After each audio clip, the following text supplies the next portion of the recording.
सुबह सुबह toffee and cherry दोनों उठ गई।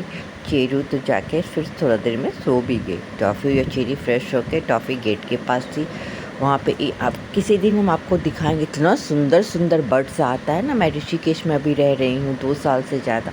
इतना सुंदर सुंदर बर्ड्स आता है ना, टॉफ़ी को देख के भाग जाता है। मैं खाना देती हूँ, खाना खाता और भागता है। किसी दिन मैं रिकॉर्डिंग करके आप लोग को दिखलाऊँगी ज़रूर।